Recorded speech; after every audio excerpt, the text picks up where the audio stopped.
Turn one soul ring. This is working, right? Can you like grunt or something?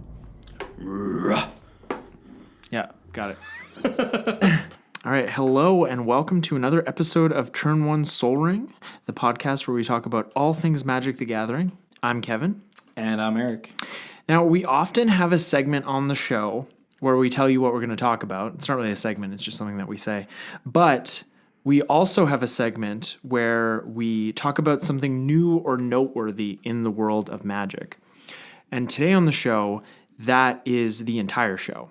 It's a special. Mm-hmm. It is a special. Yeah. Episode 21 special. And we're doing this because there's been a lot going on in the world of Magic, both paper and digital. Yeah. So the first thing we're going to talk about today is the banned and restricted announcement from August 26th, 2019.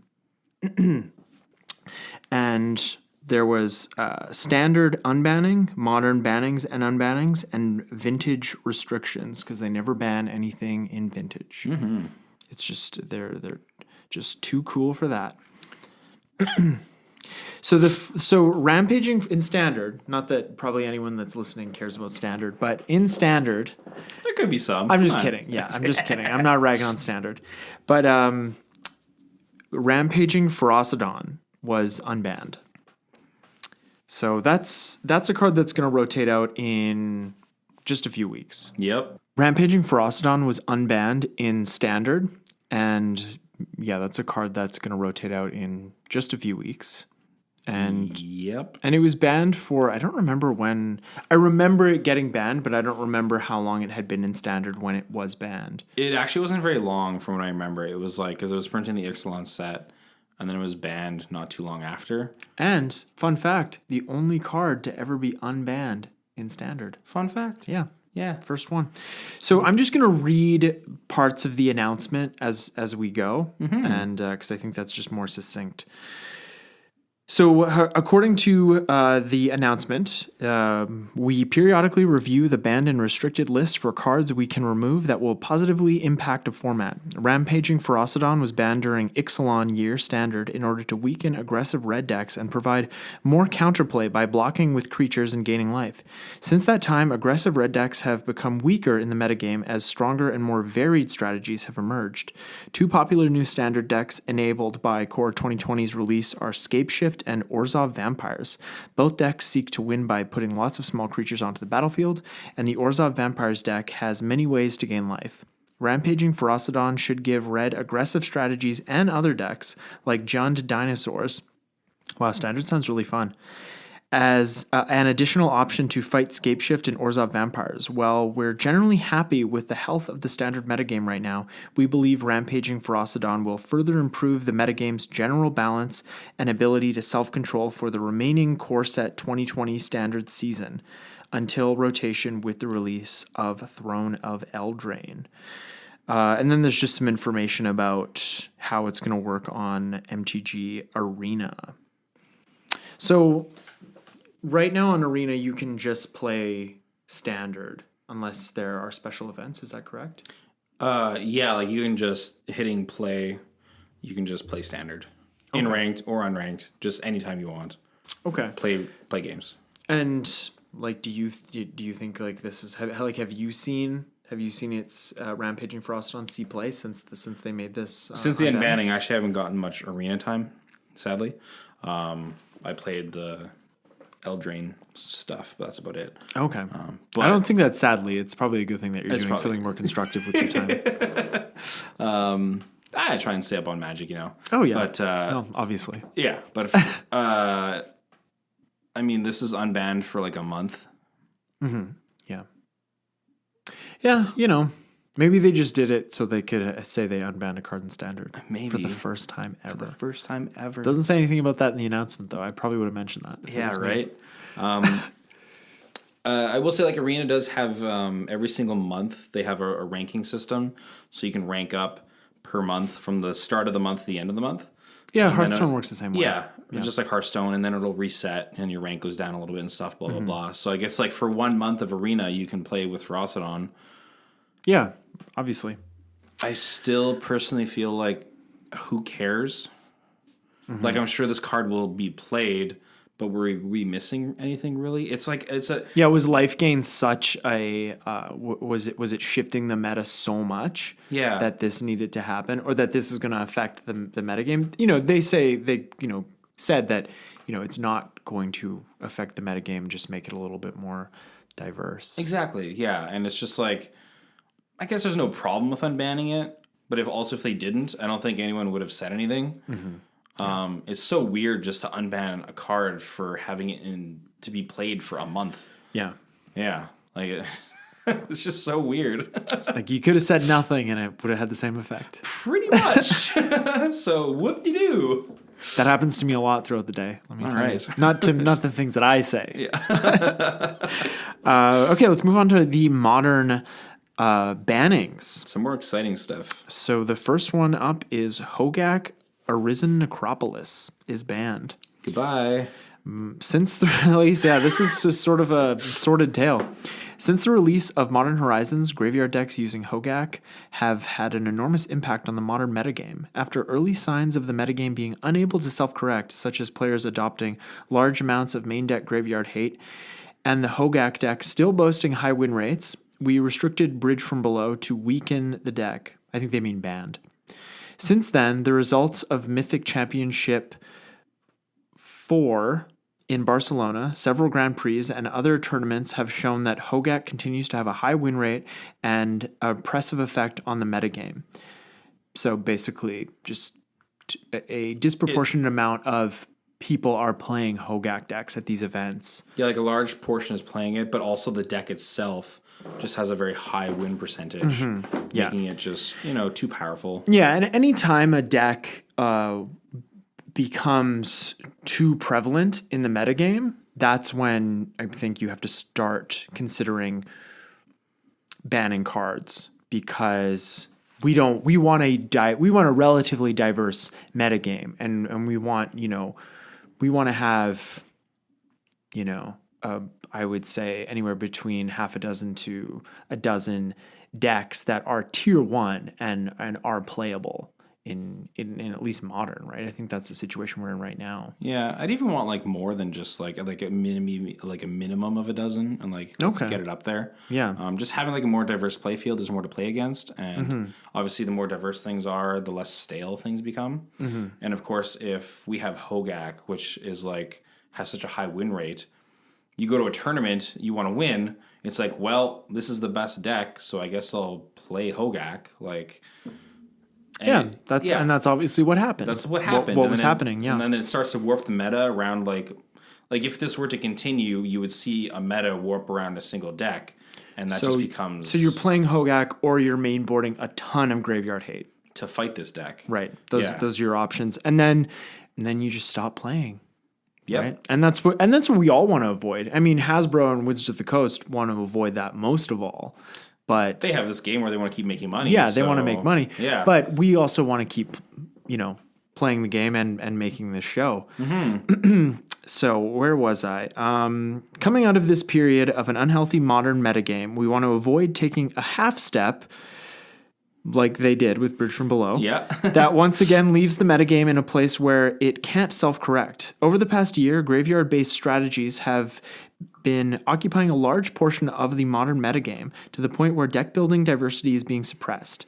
This is reflected in the rise of heavy-handed main deck anti-graveyard cards like Surgical Extraction, Leyline of the Void, and Rest in Peace.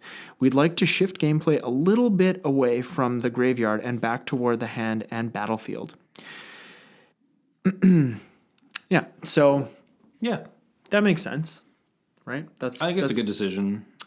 And I think I don't think they necessarily need to shift gameplay away from the graveyard per se. It's just that, not to kick a dead horse, but if everyone is playing the same deck or mainboarding cards to deal with that deck, there's a problem with the meta. Exactly. Right? We're just all doing the same thing. Regardless of, because I mainboard Graveyard Hate in Tron. So I'd be doing that anyways, because it is a powerful tool. Yeah. graveyard, and it's always going to be a powerful tool. So, I don't know about that. I think you should still, you don't necessarily have to mainboard Surgical or Leyline or Rest in Peace. You probably shouldn't, but But that's even what we started seeing at these tournaments. Of People course, were yeah. actually mainboarding Leyline of the Void, that's a sideboard card. You shouldn't have to have this graveyard hate specific card No, I totally agree. in your main board. And yeah.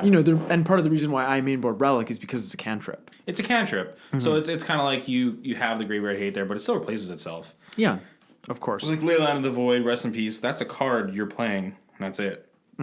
Hate on the graveyard. Yeah, Yeah. totally. So the next card in Modern that was banned was Faithless Looting. And also, like, Faithless Looting has been being talked about for a long time. Yeah, Faithless Looting. I think Ancient Stirrings has also had the same Ancient Stirrings level has of had a talk. lot of buzz. Yeah. I was kind of surprised that it got banned and Ancient Stirrings didn't. But I think part of that is that Eggs was very popular before, and then they got rid of KCI. Like, they banned KCI, the card itself. right. Which is Krark Clan Ironworks. Yeah, Crack Klein Ironworks. Yeah.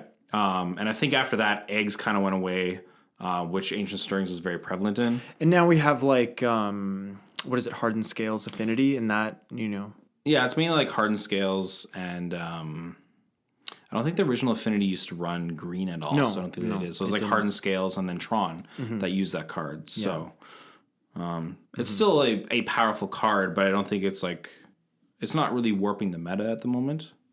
No. Because then another deck a lot of people had, which we'll probably get into, but the Phoenix decks as well is what Faithless Looting was helping a lot of. Dredge and Phoenix was, yeah. Yeah, so continuing with the announcement, the key card enabling the majority of these graveyard-focused decks is Faithless Looting.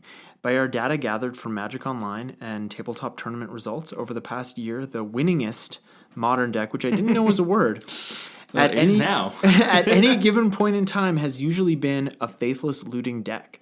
Examples include Hollow One, Is It Phoenix, and Dredge, and Bridgevine variants, both pre- and post-Hogak's release. As new card designs are released that deal with the graveyard, discarding cards, and casting cheap spells, the power of Faithless Looting's efficient hand and graveyard manipulation continue to scale upward. Regardless of Hogak's recent impact, Faithless Looting would be a likely eventual addition to the banned list in the near future. In order to ensure the metagame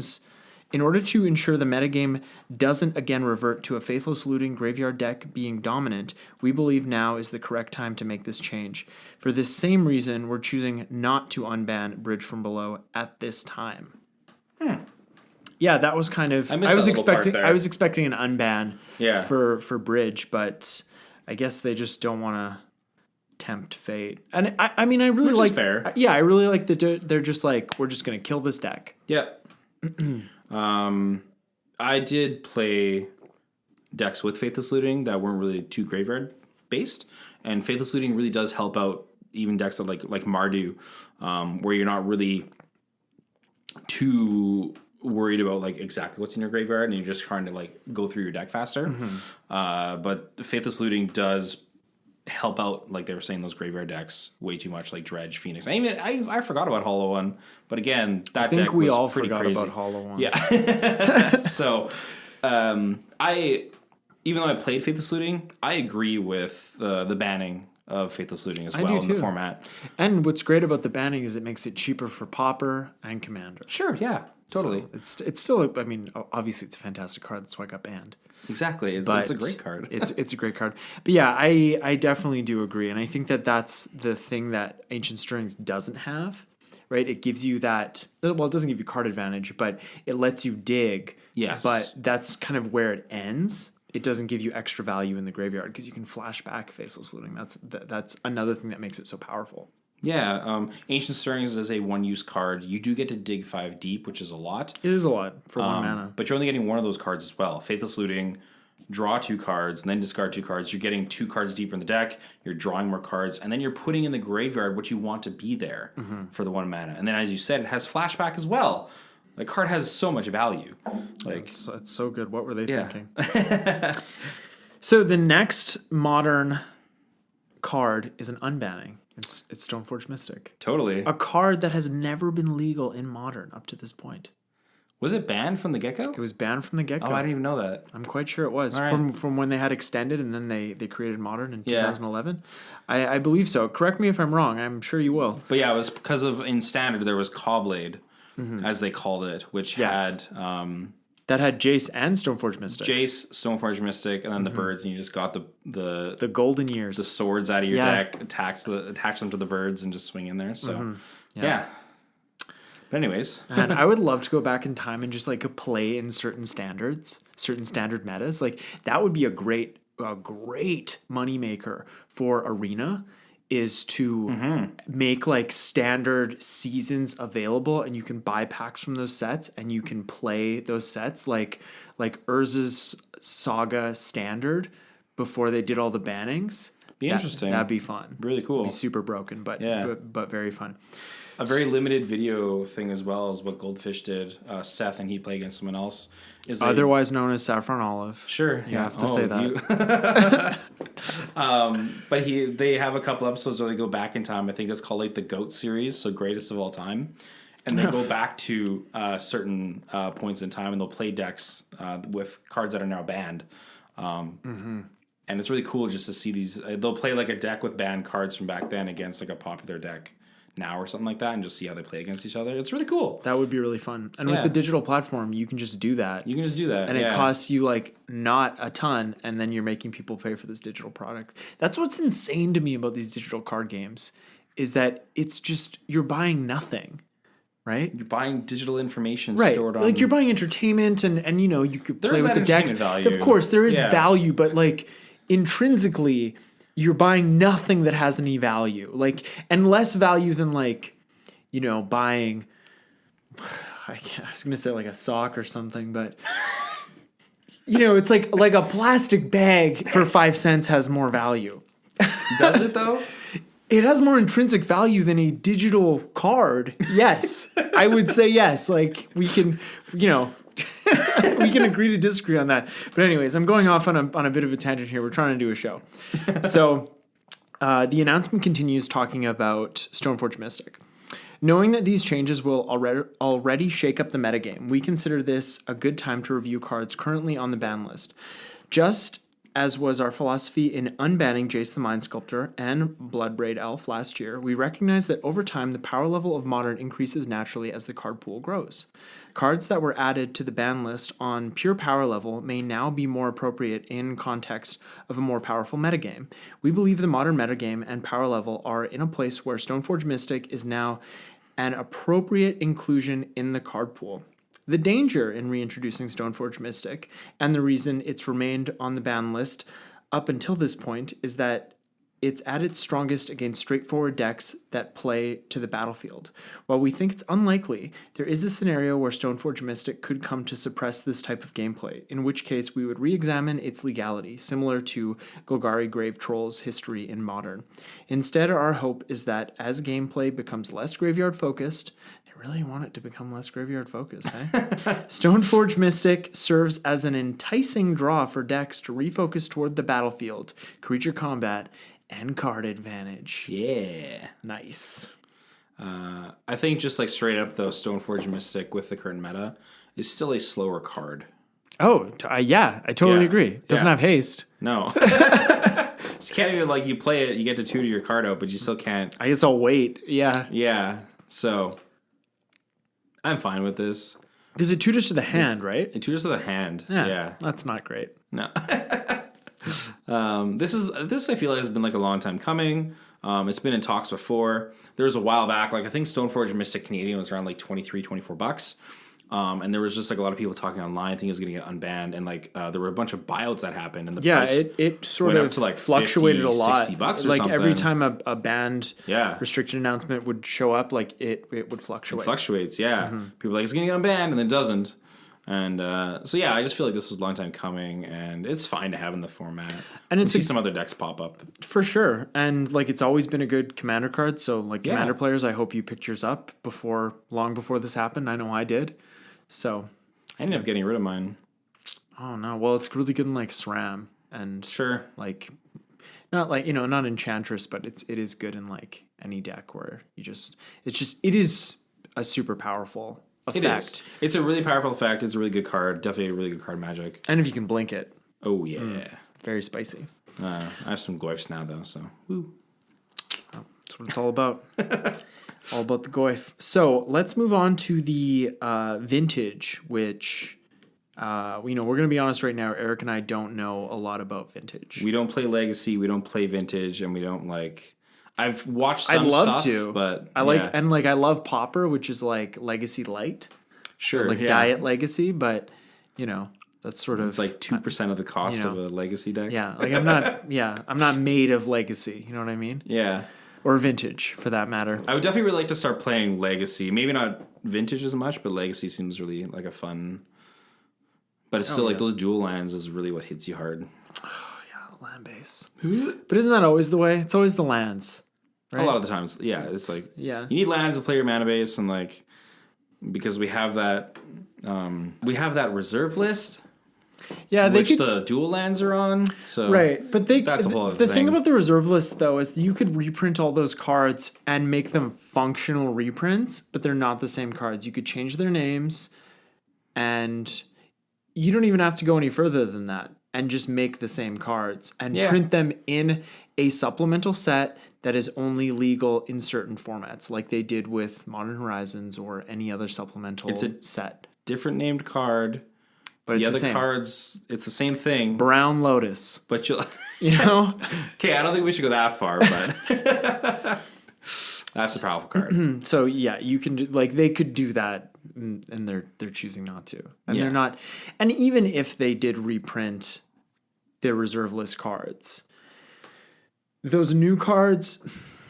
I don't believe that the original reserve list cards are going to lose that much value with the reprinting, because it's going to be on the modern paper, it's going to be the modern border, it's going to be everything about them is going to be modern, and they're going to be valuable for their playability, but I don't think they're going to be valuable for their collectability, because not only can they only be played in Vintage, well, the Power 9 can only be played in Vintage, but they are also the player pool is not very deep. No, not to at my all. knowledge. And I guess there's also 93, 94, which is an unsupported format, but it is a I think it popular pops up format. once in a while, They do have tournaments and things like that. So it is it is a format.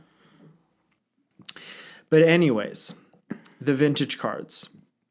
The first card up is Karn the Great Creator is restricted. War of the Spark. I'm continuing the announcement here. War of the Spark, Modern Horizons, and Core Set 2020 have been among the most impactful sets for Vintage in years. And I gotta say, the sets this year have just been they've been good. Thank you, R&D. Yes, they have been good. Just keep doing it like this. We're not gonna have any problems. No, yeah, these have been real fun. Yeah, I might be getting a little bit tired of Planeswalkers at the moment, but other than that, yeah, to go. I don't think we're gonna see that again. You don't really play much Standard, but playing Standard, man, I'm just no. Anyways, could we just? Yeah. I'm sure I would hate it. We've been watching and listening to the evolution of Vintage over the last several months as the metagame has begun to settle. Now that the London Mulligan is official and we've had some time to review data and tournament results, we'd like to take action to resolve some problematic play patterns. Though our data shows that Vintage is at a good state of balance from an objective standpoint, with nearly all the top 10 decks having a 47 to 53% overall win rate, that's nice. We've heard community concerns about an increase in turn 1-2 effective wins and less interactive gameplay. We agree and would like to move the format back to a place the community is happy with, even taking multiple steps over time if needed. Recently, Karn the Great Creator and Mystic Forge have turbocharged Shop's decks by giving them more early game lockout potential through Karn's static ability, a tutorable win condition through Karn's -2 loyalty ability, fetching Time Vault and Voltaic Key or Manifold Key, and card advantage in prolonged games, especially through Mystic Forge. Relating to Karn's static ability, Vintage is the one format in Magic where players can enjoy playing with super powerful artifact mana like the Moxen, Soul Ring, and Black Lotus. Yeah. Ooh, sounds good. We'd like to reduce the number of games. I would love to play Vintage. We'd like to reduce the number of games that immediately come down to an early Karn preventing the opponent from casting spells. Therefore, in order to make Shop's decks more interactive in the early game and more attackable in a prolonged game, we are restricting Karn the Great Creator and Mystic Forge. We considered the further step of restricting Sphere of Resistance, but prefer to take this smaller step and reevaluate based on data and community. That's right, Mystic Forge is also restricted, which is a new card from Core 2020. Great card in like any artifact Great card. deck. Yeah. Yeah, I think the ability to look at the top card of your deck and play it is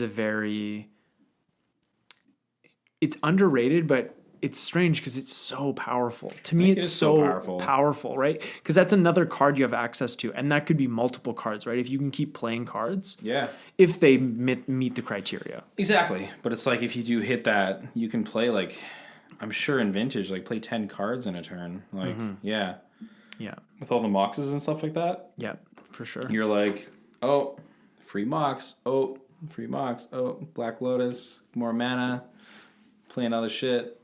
You know, so. Oh, yeah. Okay, I'll just continue I'm almost done here. Dredge decks based around Bazaar of Baghdad have become more powerful with the London Mulligan and some recent card additions, such as Force of Vigor, as a means of fighting opposing graveyard hate. In order to slow these decks down and provide more time for interaction, we are restricting Golgari Grave Troll. Mental Misstep has been a controversial card among the Vintage community for years. While it does provide more opportunity for interaction, it is also at its strongest against the most interactive decks. Moreover, a large part of the reason for including Mental Misstep is to fight an opponent's mental missteps. This creates a situation where many decks are taxed deck slots they must devote to fighting each other at the expense of weakening themselves against shops. In addition, dredge decks often use Mental Misstep to protect their graveyard engine or disrupt opponents.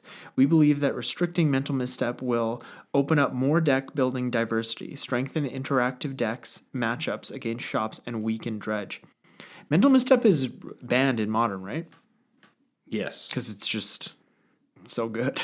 Yeah, we would be seeing it if it wasn't. Oh, I'd run for them. Yeah. Since our philosophy is that Vintage should be about playing with access to all Magic, we periodically re-examine the restricted list for cards that can create new decks and play patterns, even if they come with some risk. Recently, many players have suggested Fast Bond as a card that they would enjoy building with 4 copies of. Since most Vintage decks rely heavily on artifact mana and play fewer lands, chances are that a deck built around Fast Bond would look quite different from anything in the current metagame. Other cards we've discussed unrestricting in the future are Windfall and Necropotence, or Necropotence, as I've heard many people say. Yeah, so they unrestricted Fast Bond. That's kind of crazy. That card's pretty nuts. Yeah, We're very interested in what the Vintage community thinks of these changes and whether future steps are needed. There will be one more opportunity to change the banned and restricted list before Eternal Weekend North America, and we are willing to do so. So please continue to make yourselves heard in the same ways you have been. Good announcement, I would say, Wizards of the Coast. Yeah. Very well written. They must have a good editor. Yeah, it does sound the same as like Modern, basically. You know, we're having more and more games that are as interactive, and something needs to be done about the meta so that we can have a more back and forth. And that's not fun, right? No. Just like last episode, we were talking about the C18 decks and the C19 decks. And we had so much more fun with the C19 decks because of the level of interaction. Exactly. So, yeah, that makes perfect sense. And we're not here to play solitaire across the table from each other. We would just do that. Yeah. We're here to play the game of Magic. So that's what we would like to do. That's right. Yeah, these changes definitely help out the format and things like that. So always a good decision, I think. They seem to be doing. Yeah, Yeah. they're doing well. And you know what? I think it's always a good sign when they don't have to do standard bannings. Yes, Because exactly. if you don't have control over standard, I think like that's a sign that R&D just isn't in control of what they're doing and what they're creating. And that's what we saw when we had all these standard bannings previously. We didn't really have an R&D department, and so they, I think it was the play design. There was a section that they got rid of. It was like the people like playing with the new cards and stuff. They brought that back with the R&D department. They have that section back now, Right, and that's why we see these new standard sets coming out that are better. And we don't have all these cards being banned. Yeah, yeah, or another great. Well, this is a limited format thing because I don't play standard, but the Dominaria limited format was. I loved that, and that was Richard Garfield was on for that set, so just like pepper in those like good designers now and then. Exactly. And it's just like that just to spice things up. I think that really helps. Like, obviously, people want to do their own thing. Garfield doesn't want to only work on Magic for his whole life. But just having, somebody come in. And, it's a variety's the spice of life. Yeah, set here and there. It's fun. Yeah, Dominaria was great. It was great. Yeah. I wish I could go back. All right. Well, those are our thoughts on the banned and restricted. I keep forgetting about the London Mulligan because I haven't been playing a ton of Magic, but obviously it's not causing a lot of problems. It's not causing a lot of problems, and it has like changed things a little bit. Yeah. Like they were talking about the shop decks and stuff. There's just so many situations where you can mulligan into a hand that just gets you to win the game. Right. So we do have to take action in what's happened with having this new kind of mulligan. Right. But I do think that the London mulligan is healthy for the format. I think so. I think it's a really nice medium between Partial Paris and the Vancouver mulligan. Yeah, for sure. Yeah, I like it. And yeah, I don't think it's I really don't think it's broken. Like I've played modern with it and it's nice, but you're also like you can craft your hand, but only so much, right? Because the further you go, you're losing cards every time. You're still a card disadvantage to your opponent. And yeah, like you draw 7, you draw 6, you draw 5. And you're still limited to what you end up drawing in your hand as well. Yeah. You're not always going to have this god hand or whatever. Just like, I'd say like 50% of the time. Yeah. Like a god hand. At least in constructed. Like you get those like, I mean, Commander that happens like once, every third or fourth time you sit down to play with the deck. But with like this is like with constructed, it's much more consistent. Half the time seems a little ridiculous. Maybe it's like, okay, maybe it's like 60-40. We'll say that. I guess I just get good hands. I don't know. I think there's still a definition between good and god.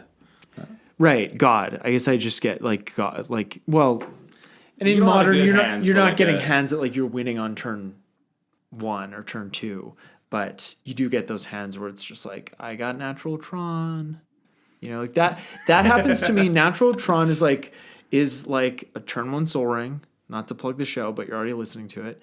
Hey. It happens. It seems like it happens more often, much more often than is statistically possible.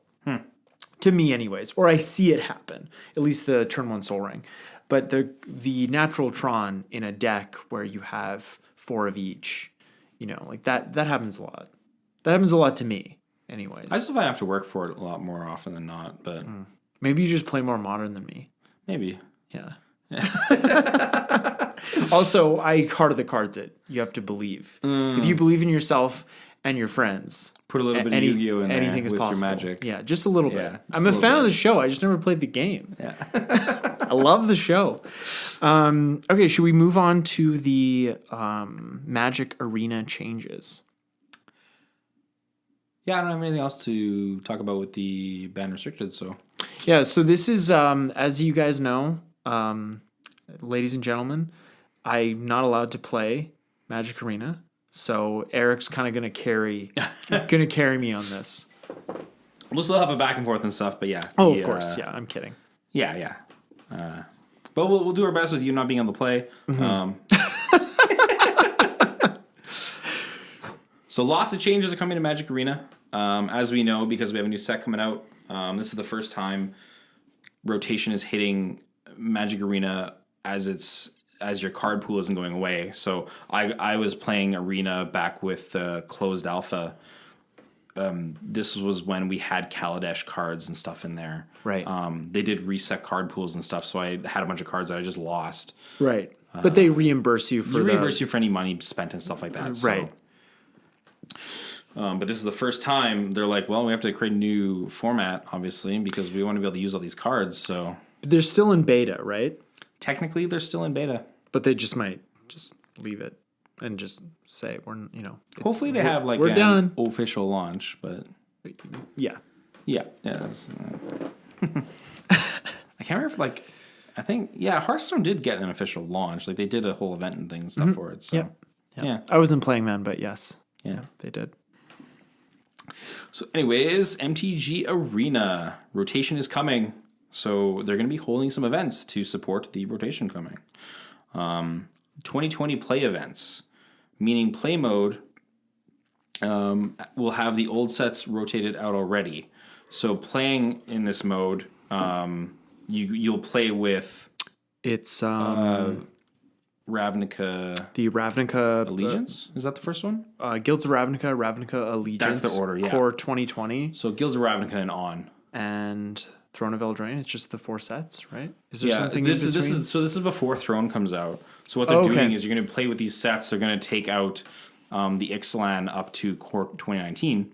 Right. Ixalan, Dominaria, and Core.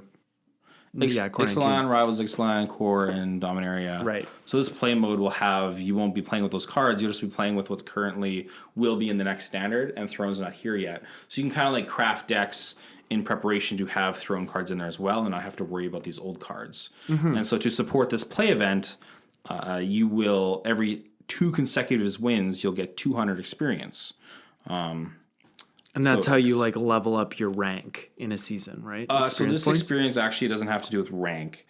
So rank, you play matches. If you get wins, you get points. If you get loses, you lose points, and that's your rank. Right. The experience pertains to they have a mastery pass, and so when you get experience, you level up in this mastery pass. And whenever you level up, you get rewards like a booster pack, or a rare card, or card styles and stuff. Okay. And so usually they have ways of you have your weekly events to do, win 15 events in a week, a daily goal of play 20 red spells and stuff to gain experience. Right. This is the first time they've had an event where you can just play the game and just get experience as well. It's an ongoing thing for the whole month. So if you need Mastery Pass stuff, get levels and get some new rewards, play a lot of Magic. Yeah, that's what they want. On top of that, if you log in between September the 9th to the 26th, once the rotation hits, you'll get 10 free rares. So they haven't really said what those are, but more cards are free. Why not? Yeah, do it. Yeah. And then with rotation coming, you'll need a way to play with those old cards we've been playing with. And they have a new format coming out called Historic. Yeah, this is... They didn't do good on this one, let me tell you. So we'll be definitely talking about Historic a lot. First thing, what do you think of the name Historic for a set that has a few Magic blocks in it? Misses the mark. Yeah, I think. I'm really not sold. I mean, on they the couldn't name call personally. it. They couldn't call it Wild. No, let's just take what Hearthstone's doing and Well, they should. I hope they do a little bit more of that, because I think that I don't know that anyone's ever complained about Hearthstone's economy. Yeah. But Historic just seems a little bit. We have a card type called call Historic. Call it substandard. Sure. That would be good. Oh boy. Yeah, and we do have exactly. Yeah, from that are Dominaria. Historic, but also Historic is something that has a lot of different a pastime to it, and this is just going to be the past couple years, so it's still a very new thing. Yeah, and we can get into all the issues just with that, not to mention the economy of Historic. But oh boy. Yeah. All right, so first thing about Historic, to spice up Historic a bit, Wizards is saying starting in November, they will selectively add 15 to 20 cards from all of Magic and add them to Historic. So this is supposed to happen every... Oh yeah, so the goal is that they're going to be doing this every quarter, just making impactful cards instead of adding a whole set. Obviously, adding a whole set of 200 plus cards takes a lot more time. They're just adding 15 to 20 of the most impactful cards from that set. Mm-hmm. And cards that see play, right? If you look at Modern, how many cards from each set actually see play? Yeah, and so I think this is actually kind of a cool idea because I do too. Yeah, we don't need all the commons and uncommons because those are there for draft, and we're not drafting these sets at all. So why not do it that way? Yeah, I totally agree. I do really like that a lot. Yeah. Cards are chosen with the help of Magic R&D, and they will also be looking for player feedback as well. They haven't touched too much more on that. They just say keep your eyes out, so hopefully we can have some sort of input as well, which would be nice. Yeah. And then in December, they will be adding a ranked queue for Historic, and this will go for 4 weeks just to see how it goes. Obviously, adding too many play modes to a certain game, you'd have longer queue times and stuff. That's their one worry about it. Yeah. So start it off kind of light is the idea. Do you know how many players there are, or how many accounts there are for Magic Arena? Actually, I haven't looked at that stat. So I think Hearthstone is around 80 million accounts. Who knows how many are actual quote unquote active accounts? Yeah. But I'd just be curious to see what that number is. Yeah. The neat thing is that playing this historic event, it'll be your same rank you have for playing regular standard constructed. Oh, really? So if you tank your rank in one, you tank it in both, kind of thing, or vice versa. Do well in one, it's both. So it's just combine both of them for now. So interesting. Yeah, I'm not crazy about that. I think just because the metas would be so drastically different, especially as the game goes on, where you have always the same amount of roughly the same amount of sets in standard, and all the sets that you have in Historic, they're the tier 1 decks are going to be quite different. So I think that's something that should probably be remedied before too long.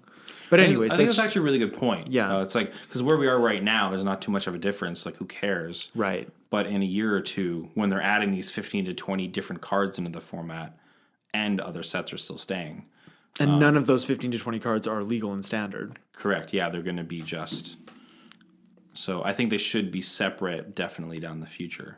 Yeah. Because you're going to have players that don't want to play standard, right? Or maybe standard isn't a good meta right now, but Historic is. Yeah. Or you just prefer whatever. Or they just added 50 new cards and now, there's a new tier 1 deck that you want to play or whatever. Yeah. So to get down to the rest of this, there was a blurb from the announcement that I feel like is just to read out. So let's go over Historic Collections is the bold point that they started with in the announcement. So of all the criteria we set, bullet point number 3 was probably the trickiest to navigate. We want to ensure that players new to Magic can still learn the ropes and start their collection through Standard and Draft as the primary methods of play, with Historic available to seasoned players looking to explore more of Magic's rich history. With 6 of the however many sets. But we also needed to look at the long-term impact Historic would have on MTG Arena as a whole as we move towards supporting it as a true non-rotating format. They could have just put Eternal format. They could, that just sounds so, like the Eternal formats. It's just yes. Yeah, that's what they always say. Yeah, it's weird. And now they're being we have rich history, non-rotating. It's back and forth here. All right. Moving on. It's a difficult problem to tackle, but to do so, we're changing how wild cards work for Historic cards. Starting after an update in November, crafting a historic card will require you to redeem 2 wild cards of the appropriate rarity instead of 1. So if a historic card also appears in a current standard set, players will be able to redeem 1 wild card for 1 copy of the standard version. However, the historic version will still require 2. For example, you can play Luminous Bonds in Historic, whether it's the Rivals of Ixalan version or the Guilds of Ravnica version, but starting in November, the Guilds of Ixalan version will now cost 2 common wildcards, while the Guilds of Ravnica version will cost 1 common wildcard. Both versions are playable in Historic and Standard. This is really what everybody cared about in that 2-sentence line. Well, it's just, why are you doing that? Like, if you, let's say you just prefer the art, I don't know why you're taxing players for wanting the Guilds of Ravnica art over, because that's all it is. That's all right? it is. They have the It's same. just They have the art. same border. Yeah. So, like, and maybe the Guilds of Ravnica has the watermark, right? Because that was a watermark set. Sure.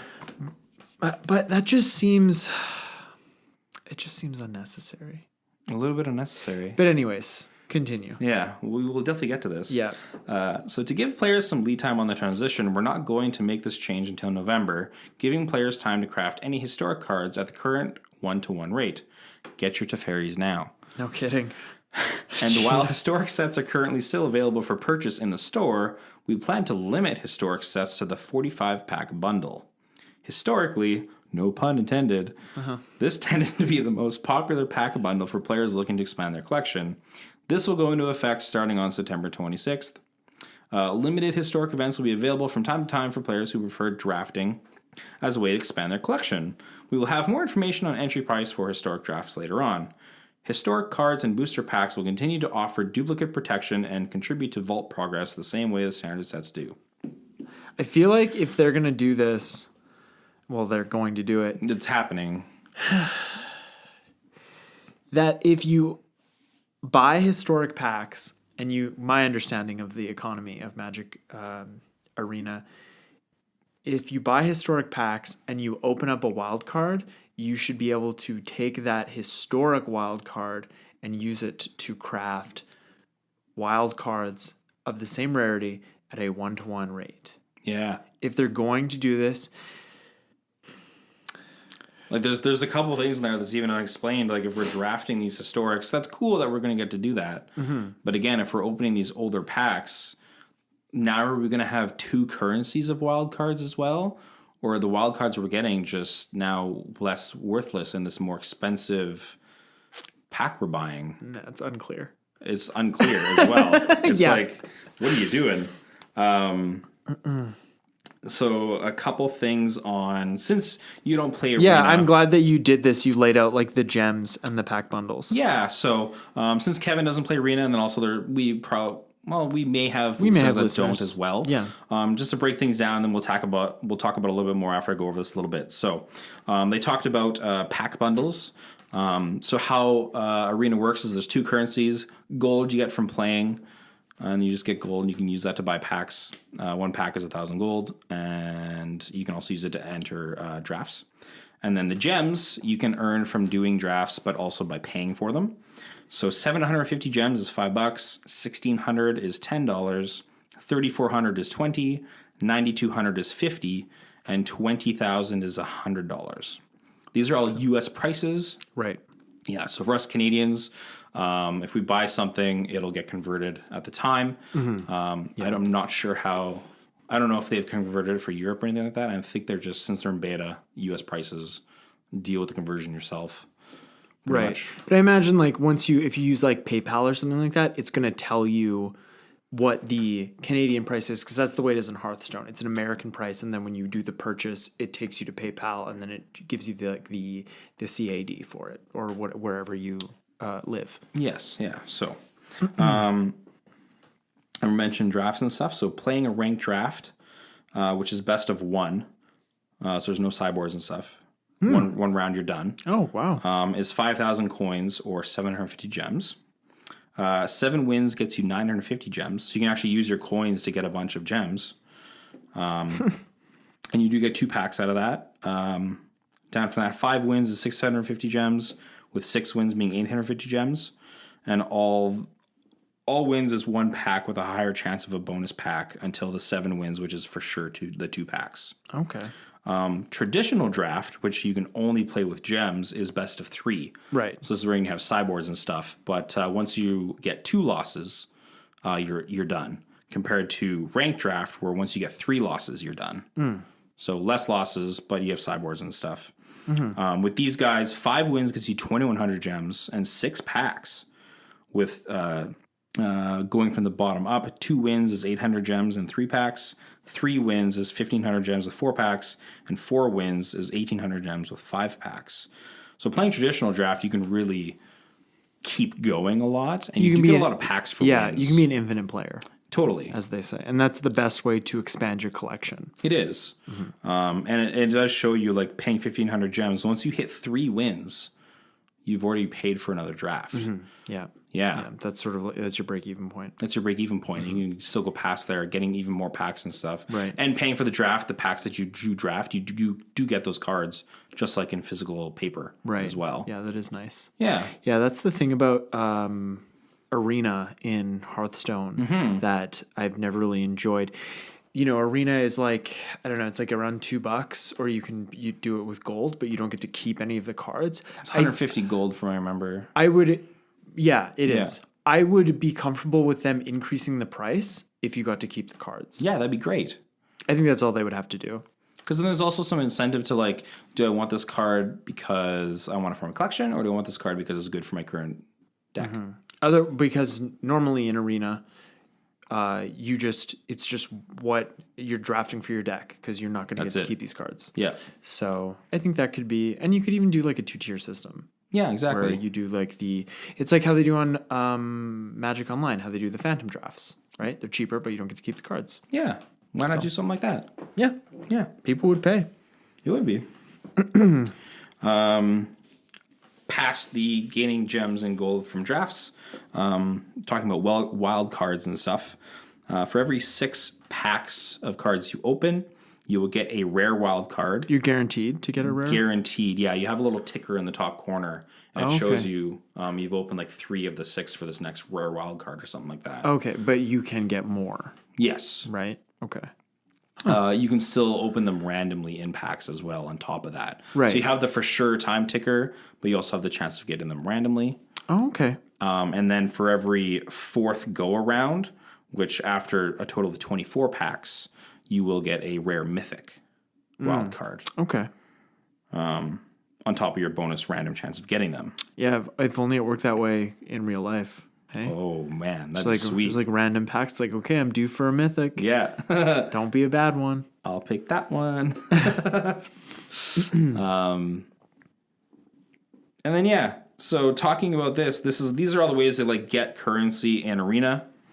So I feel like we should talk about the historic format and what it's going to be costing to get cards. Yeah, definitely. We should talk about the economy of the historic format.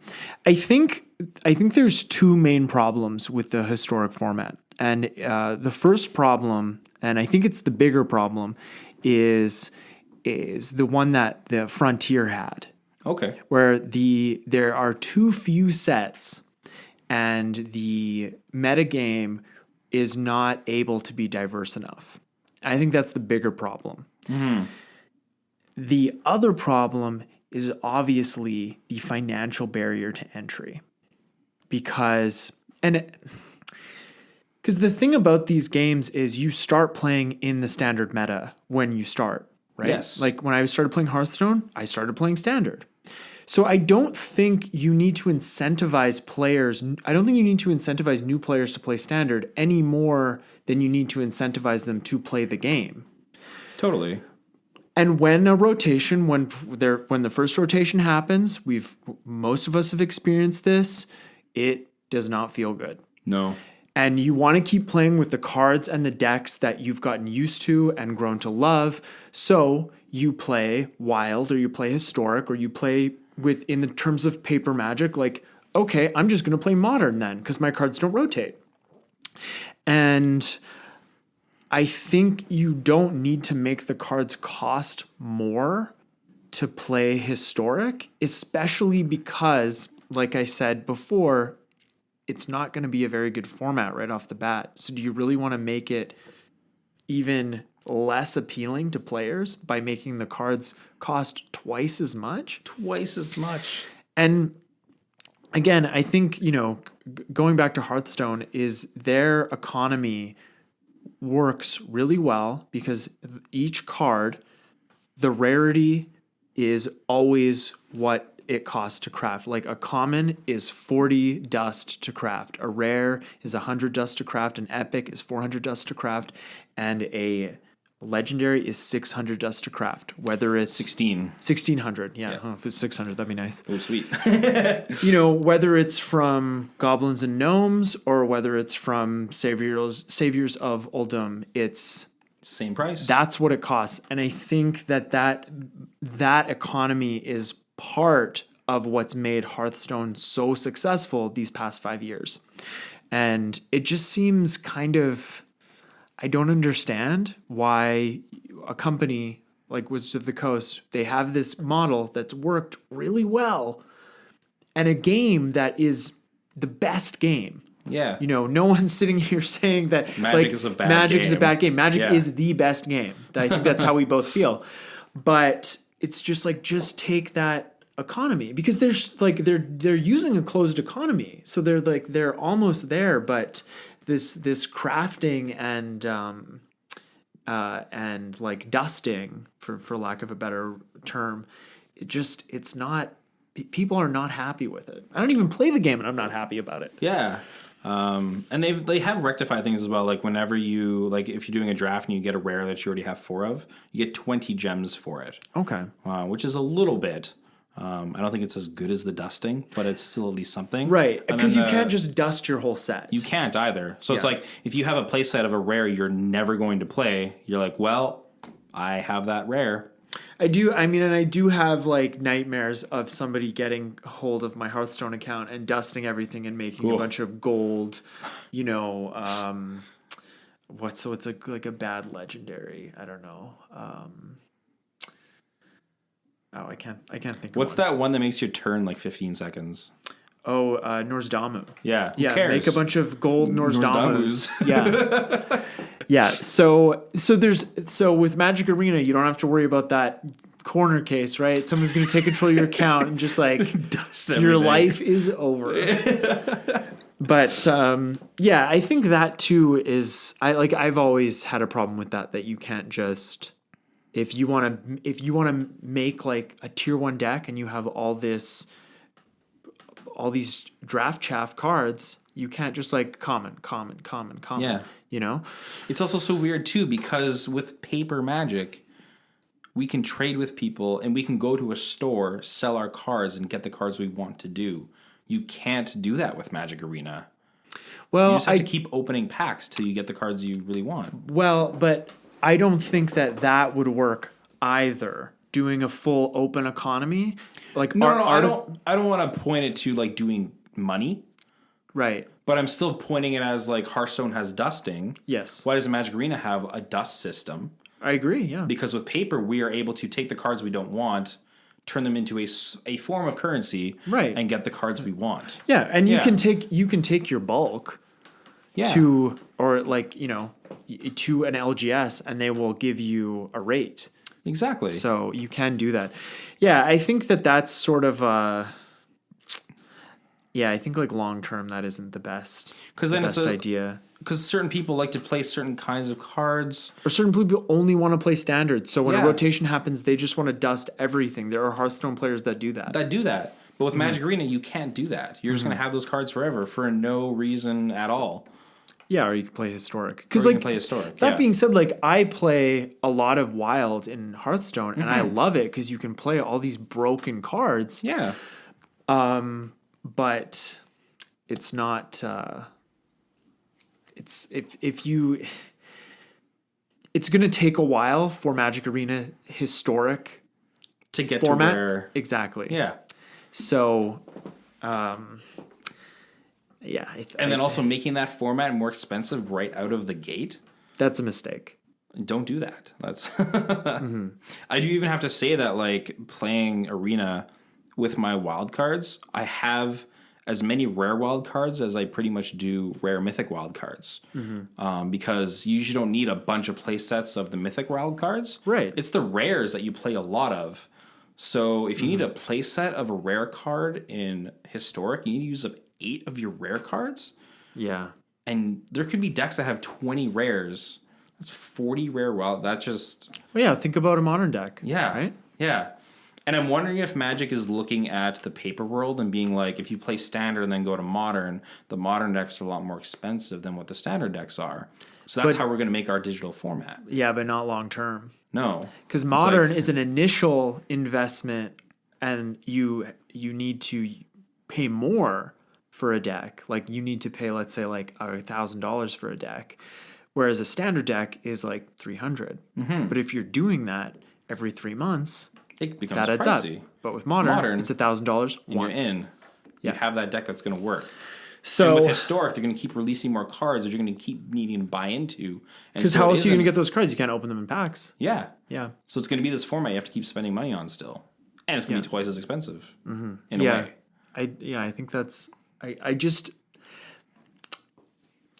don't understand the motivation, and I don't think it's necessary to do it. Just simply do it. Like I said, I think new players are going to play standard. I don't think you need to incentivize, because I feel like they're doing this to incentivize players to play standard, and you don't need to incentivize new players to play standard. You need to incentivize new players to come and play your game. Yes. But when they do that, they will play standard. Because that's the current format that more people play. And you don't have a card pool yet, so that's what you're going to start playing. So, yeah. Anyways, super weird. Yeah, I just feel like I'm repeating myself at this point, but it's just like it just seems it seems like a silly thing to do. It seems like a really silly thing to do after what has seemed like a really good run of really great practical player positive decisions. Yes. That they've made over the past like 18 months. You know, sure. I think they've been doing really, really well with products and sets and it's just strange. I think the one last thing I kind of want to point out is that it feels bad when we have a set that we can spend a certain amount of money to get these cards, and then if I wait a little bit too long, they're twice as expensive months down the line. Yeah. For these same cards I could have just played in standard. Like, especially a standard set that is in, because there's always a set that's in standard the shortest. Yes. Right? So if you're getting core 19 cards, that set's barely been in standard. Yeah. And now you're having to pay. Yeah, and like that could be a way to light a fire under people and get them to get those cards now and thus buy more packs or buy more. Yeah, that's actually a good point too, yeah. But that seems kind of greasy. Greasy, shady. So yeah. I don't like that. Yeah. But you know what? Hearthstone, doing it right. I'll agree with that. And you know what the great thing about Hearthstone is like they seem to not really care about the wild format, and it's like the same decks are always tier 1, which is nice if you're like me and you don't like change.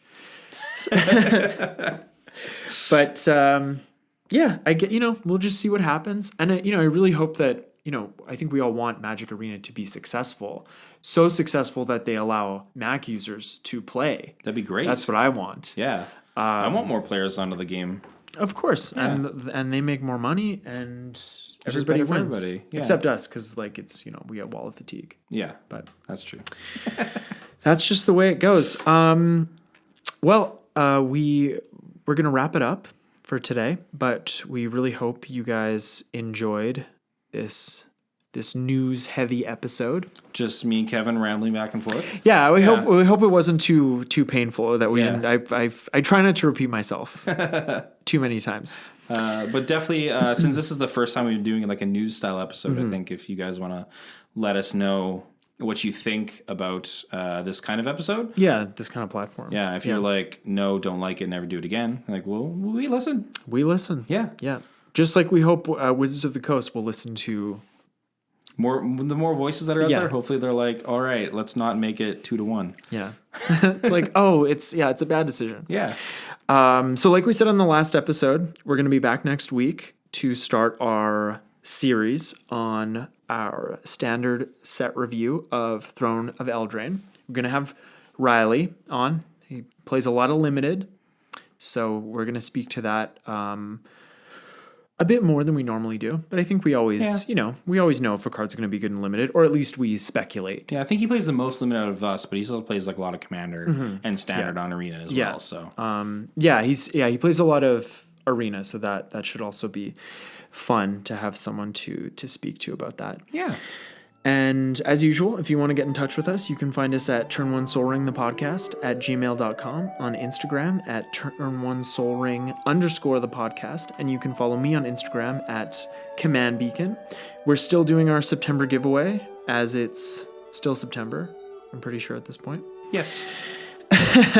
We're doing 2 sets of 3 packs of Throne of Eldraine. So there'll be 2 winners, and the same person can't win twice. You can find all the details for that and how to enter on our Instagram page. We'll be doing we'll be announcing the winner of that on October 1st, and we'll also be starting our October giveaway at that point as per usual.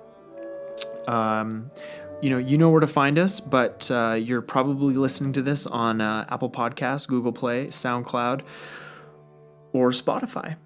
Thanks, everybody, for listening, as always, and show me those ATBs. I can't believe... Go get them, Tigers. Turn One Soul Ring. I don't know what's wrong with me.